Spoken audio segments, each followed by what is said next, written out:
मूर्ति सद्गुरु मिलवे सर्वाधार मंगलमय मंगल करना बिनवा बारंबार।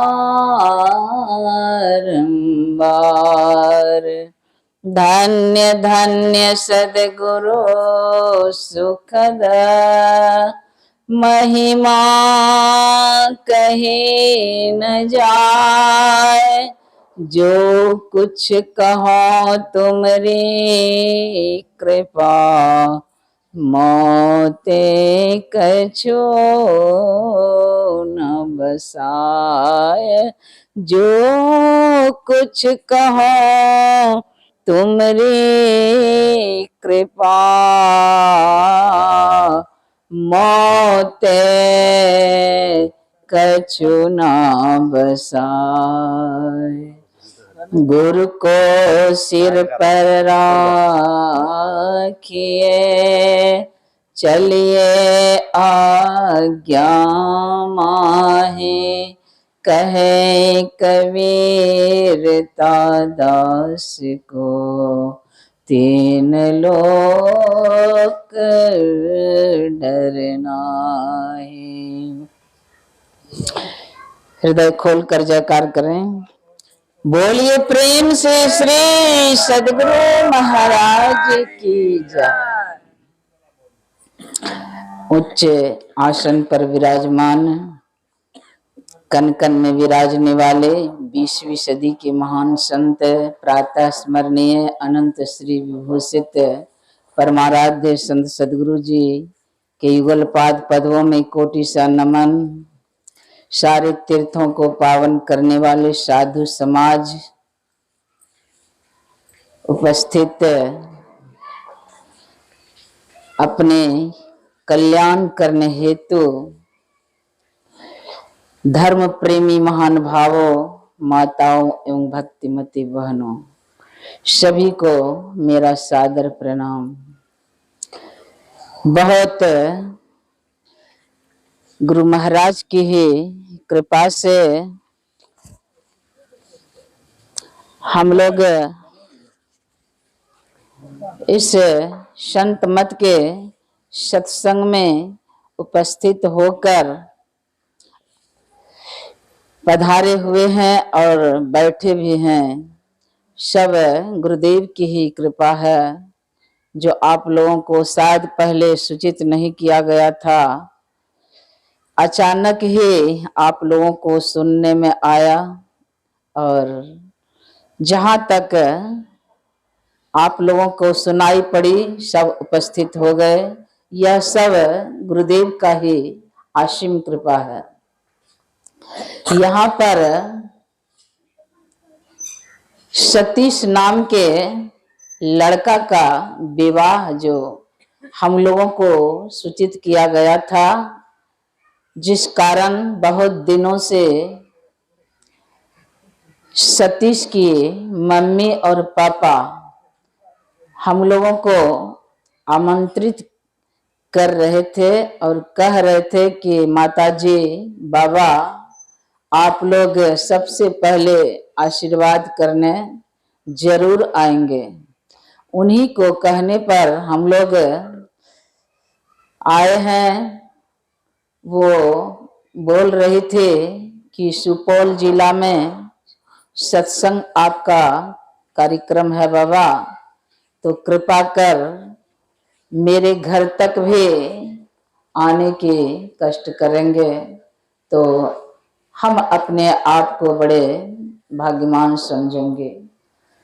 तो उनके आग्रह पर हम लोग यहाँ पर आए हैं और आप लोगों को दर्शन करके मैं बहुत खुश हूँ कि आप लोग बहुत दिनों से धर्म पर रुचि रखते हैं और बहुत सुंदर सत्संगी भी हैं।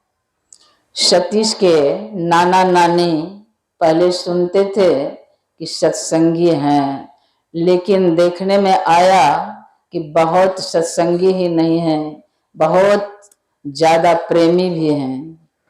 साधु महात्माओं को बहुत अच्छे से सत्कार करना इन लोगों को ज्ञात है और अच्छे तरह से सत्संग भी करते हैं। यह सब देखकर और सुनकर मैं बहुत खुश हुई। होना भी चाहिए।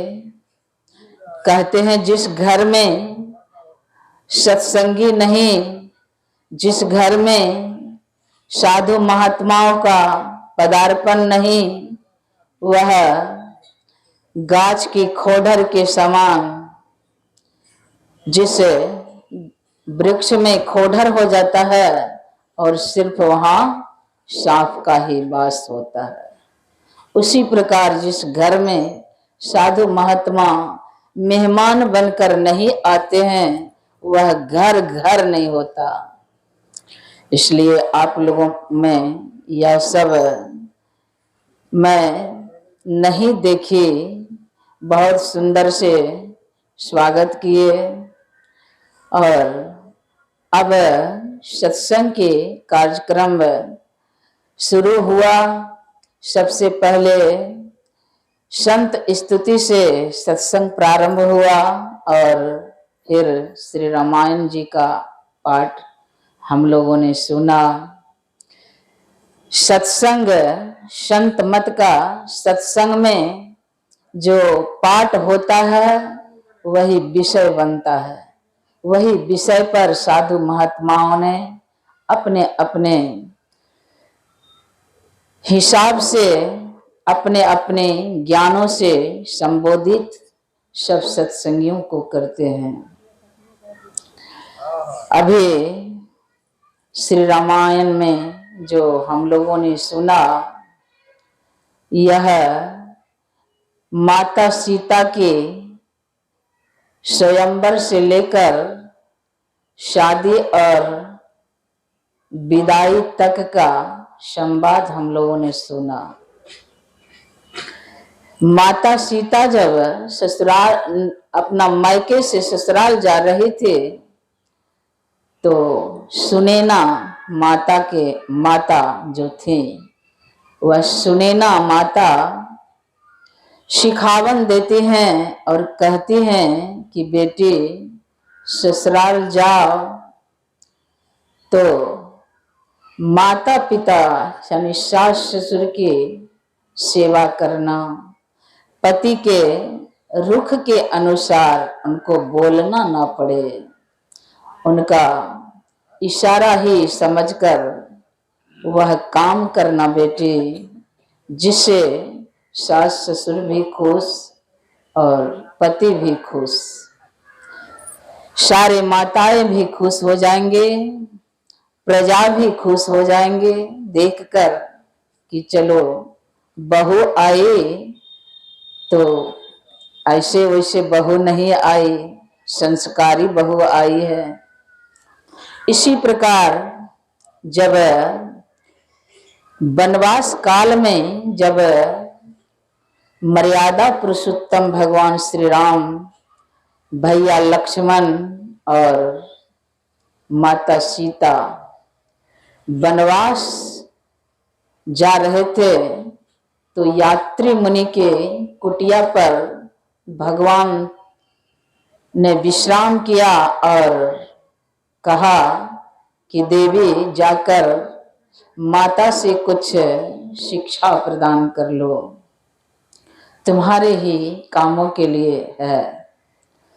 माता सीता अंदर जाती हैं और माता अनुसुईया से प्रार्थना करती हैं कि माँ, मैं तो ससुराल में रह नहीं पाई, कैसे सास ससुर की सेवा होता है और कैसे नारियों का रहना होता है, यह सब ज्ञान मुझे नहीं है, आप कृपा कर यह सब ज्ञान मुझे दें।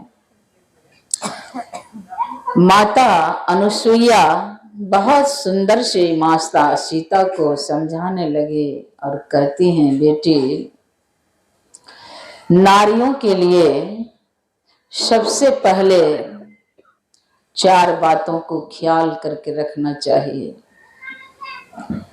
उन्होंने कहा मूल में कि उत्तम के अस बस मन माही, सपने हो आन पुरुष जग नाही, मध्यम परपति देखहु कैसे, भ्रता पिता पुत्र निज जैसे। हे बेटे, उत्तम नारी वही हैं जो पर पुरुषों को अपने पिता के समान हैं, उनको पिता के ही समान देखना चाहिए, और अपने से जो बड़े हैं वो तो पूजनीय हैं, उनको तो पिता अंकल जो भी कहिए इसी नए भाव से देखना चाहिए। अपने से जो भाई के समान है उससे भाई देखना चाहिए, और जो छोटा है उसको पुत्र के समान देखना चाहिए। यह सब नारियों में होना चाहिए, यह सब सिखावन है, हम लोगों को भी सीखना चाहिए। और यह सिखावन माता अनुसुईया ने माता सीता को दिया। स्वप्न में भी, जागृत में तो नहीं ही कुभाव से देखना चाहिए, लेकिन बेटी स्वप्न में भी कुभाव से नहीं देखना चाहिए। और हमारे साधु महात्मा लोग भी कहते हैं कि देखो भालो तको मत, खाओ पियो चखो मत, बोलो चालो बको मत। इतना हम लोगों को ज्ञान होना चाहिए। और गुरु महाराज से जिन्होंने दीक्षा लिए हैं उनको तो विशेष त्रिकाल संध्या करना चाहिए। इतना आलतू फालतू में समय ना देकर हम लोगों को चाहिए कि सुबह और शाम कम से कम स्तुति प्रार्थना और थोड़ा देरी उपासना। संत मत में 3 बातों का बहुत साधु महात्मा ने जोर दिया है। हमारे गुरुदेव का कहना था, जो त्रिकाल संध्या कर लेगा उसको इहलोक और परलोक दोनों बन जाएगा। त्रिकाल संध्या समझते हैं आप लोग? त्रिकाल संध्या कहा जाता है ब्रह्म मुहूर्त। ब्रह्म मुहूर्त 3 से 4 के बीच का ही कहा जाता है। 3 से 4 का बीच में जो ध्यान करने बैठ जाता है उन्हें 4 पदार्थ, गोस्वामी तुलसीदास जी महाराज लिखा है,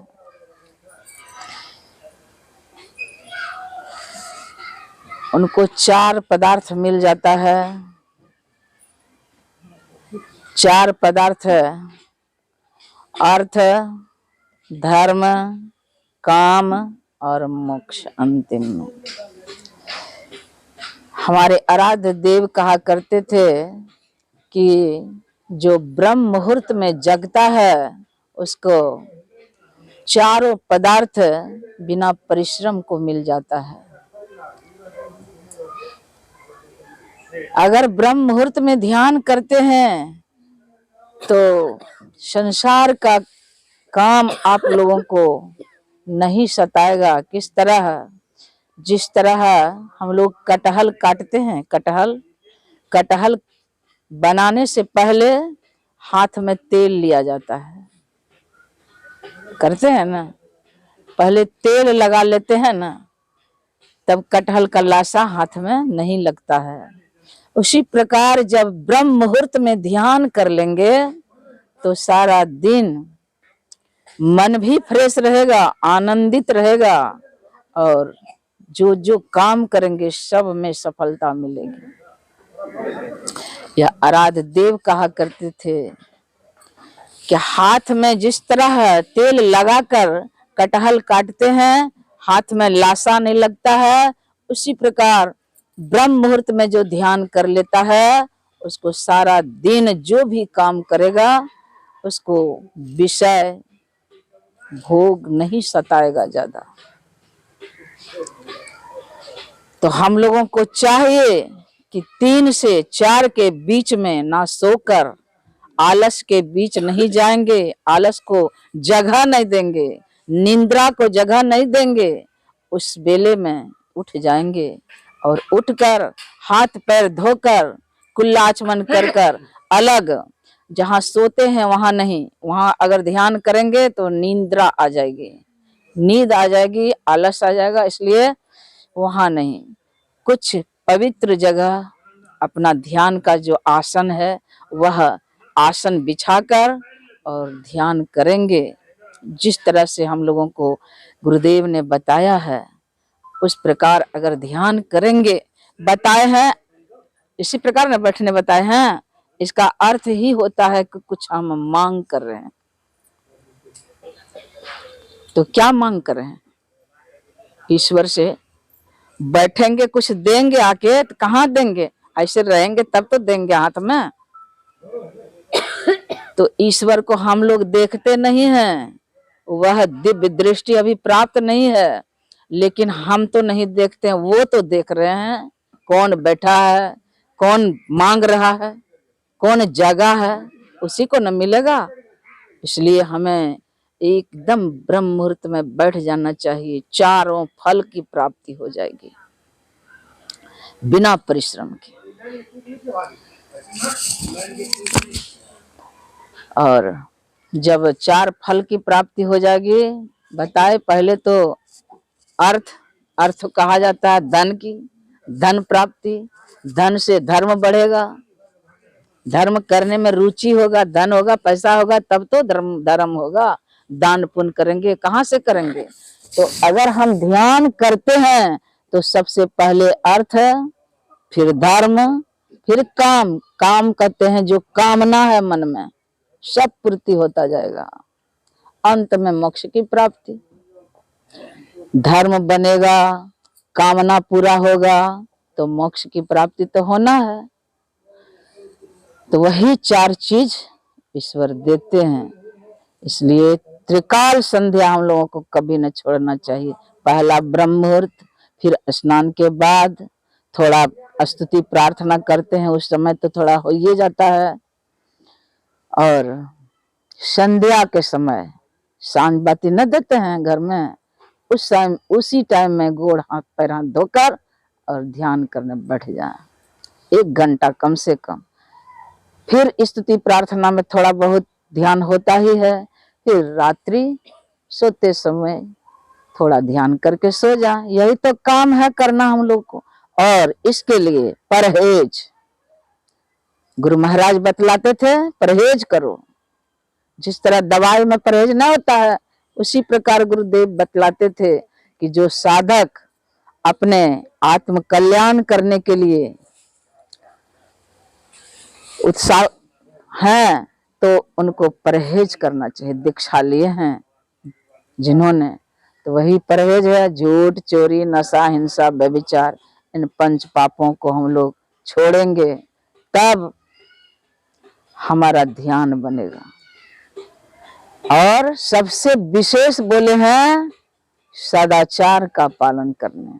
सदाचार पालन अगर नहीं करेंगे और सोचेंगे ध्यान कर लेंगे, तो सदाचार पालन किए बिना अंदर में सोचेंगे कि पहुंचेंगे, कुछ अनुभूति पाएंगे, तो यह सब सोचना बेकार हो जाएगा। सदाचार पालन करने के लिए गुरुदेव बहुत नियम बतलाए हैं। वह सब नियम मैं नहीं समय ज्यादा लूंगी, बाबा के मुखार बिंद से विस्तार सुनेंगे। सदाचार पालन किए बिना साधक एक भी कदम आगे नहीं बढ़ सकता है, गुरुदेव कहते थे। और सदाचार पालन हम लोग यही सदाचार है, झूठ चोरी नशा हिंसा और व्यभिचार। और जिस तरह से बड़ों को आदर किया जाता है, छोटों को सम्मान दिया जाता है, बराबरों को बराबरी किया जाता है, आदर से प्रेम से वचन बोलना, यही सब तो सदाचार में होता है। कबीर साहब का वाणी आप लोग तो सब जानते ही हैं, वाणी ऐसी बोलिए मन की आपा खोए, औरों को शीतल करे आपहु शीतल हो। ऐसा वाणी बोलना चाहिए, ऐसा नजर से भी देखना चाहिए, देखने वालों को लगे अरे कितना सुंदर देखता है ये। इसलिए देखना भी बहुत बड़ी चीज है। बैठिए बैठिए माता जी। और खाना पीना में भी गुरुदेव कहा करते थे कि खान पान को प्रथम समारो, तब रस रस सब अवगुण मारो। तो खान पान में भी संभाल कर खाना चाहिए ना, ऐसे वैसे भोजन करेंगे, तेल मसाला यह सब ज्यादा खाएंगे तो तामसी बढ़ेगा। तामस राजस यह सब नहीं, साधक को विशेष खाना चाहिए। तो खाएंगे क्या, तो सात्विक भोजन करिए। सात्विक भोजन करेंगे तो भजन में शक्ति मिलेगी। एक छोटी सी कहानी है। एक बार कुप्पा घाट में गुरुदेव सशरीर में थे। उस समय एक बहुत सुंदर सत्संगी, दो बच्चे और माँ और पिताजी, 4 जन थे। चारों जन मिलकर कुप्पा घाट आश्रम गए। छोटी छोटी बच्ची थी। वह जब कुप्पा घाट आश्रम पहुंचे तो गुरुदेव का प्रवचन चल रहा था। वह माता पिता गुरुदेव को प्रणाम करके और बैठ गए। बच्ची तो स्वभाव से होते ही हैं चंचल। दोनों बच्चे कुछ देर बैठे और चली गई घूमने फिरने। अब खेलते खेलते गंगा के किनारे पहुंच गई। जब गंगा के किनारे बच्ची पहुंच गई तो बड़ी बच्ची खड़ी रही। छोटी बच्ची ने कहा कि दीदी मैं गंगा में प्रणाम करके आ रही हूँ और पैर हाथ धोकर। बड़ी बच्ची ने कहा कि नहीं बाबू, गंगा में नहीं जाओ, हम लोग बच्चे हैं, हम लोग को गंगा नहीं जाना चाहिए। छोटी बच्ची ने कहा कि दीदी घबराओ मत, मैं नीचे नहीं जाऊंगी। हट करके बच्ची चली गई। अब जो ही बच्ची नीचे उतरकर पैर हाथ धोना चाहे, पैर फिसल गया, बच्ची गिर गई गंगा में। जब बच्ची गिर गई गंगा में, गिरते समय बच्ची को मन में आया कि मैं गिरती जा रही हूँ, अब मैं पिताजी को अगर पुकारती हूँ तो पिताजी वहां से आके मुझे बचा नहीं सकेंगे। लेकिन मैं सुनी है कि गुरुदेव अपने अंदर में रहते हैं, मैं गुरुदेव को ही पुकारती हूँ, हे गुरु महाराज बचाइए, रक्षा कीजिए। यह कर कर बच्ची गिर गई।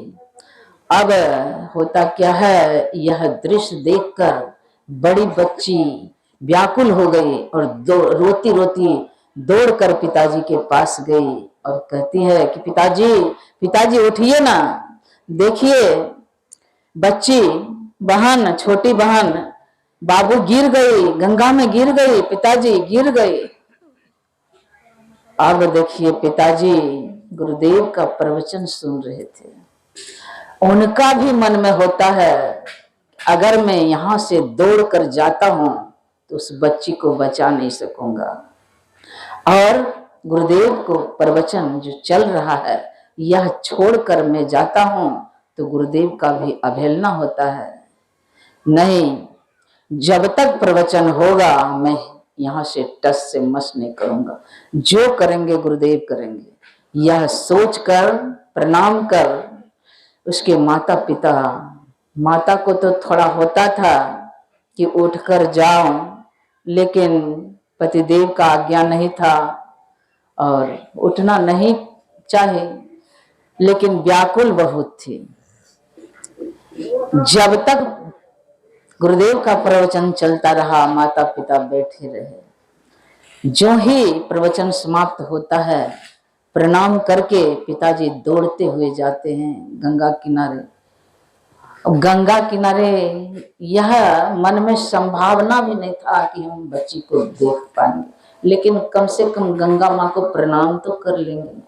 यह सोचकर माता पिता जाते हैं गंगा किनारे तो देखते हैं कि बच्ची गंगा के ऊपर में सोई है।